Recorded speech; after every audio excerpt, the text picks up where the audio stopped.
All right, so I always get this question in the next level admissions community and from different campus presidents, like almost every single week. How can we overcome low morale when the team is struggling with enrollment? So I'm going to give you some of the responses that I gave. Number one, go back to your why. Sometimes we're moving so quickly that advisors never take the time to say, you know what, why did I want to do this in the first place? We have to understand that our students are fearful and they are natural procrastinators. So everyone wants the next level, but when it comes to how to get there, they're like, is it really that serious at this point in time, right? So you have to be patient with your students. And you have to understand that if someone is not 100% ready to start school right now, it is okay.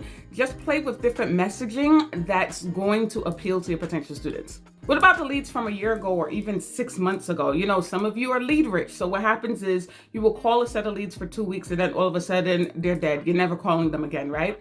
What about the person who may now have their GED? What about the person who told you, I can't afford it? Are they in a different financial situation? What about dependent students that are now independent, right? What about people who told you, you know what, I'm already in school. I started another school already. Are they still there? Did they enjoy the experience?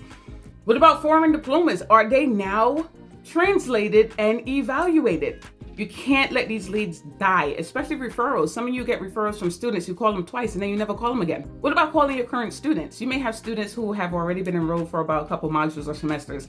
How about calling them to find out about their experience so far? And if it is a good experience, do you know anyone else in your circle, you know, who can benefit from the same opportunity as you? Sometimes low morale comes from the feeling of not being successful. You're on a hamster wheel and you're going absolutely nowhere, right? So role play with your team members. Make it fun.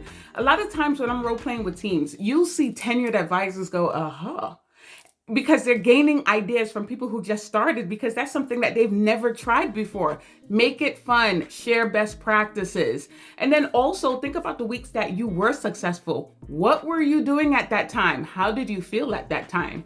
Get back to that feeling and get back to what you were doing. Play around with different lead lists and challenge yourself to the programs that you are not that great at. There are so many schools who just allow advisors to say, you know what, you're good at medical assistant, so that's where you're going to call. But they're not going to grow, right?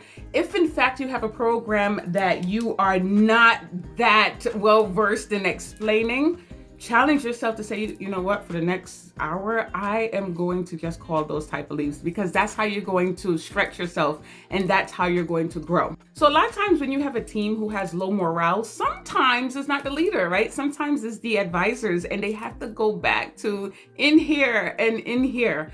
Okay, what is going on? When does this actually begin? And how can I get back to those times where I was super excited to help students and experiment? What do you do?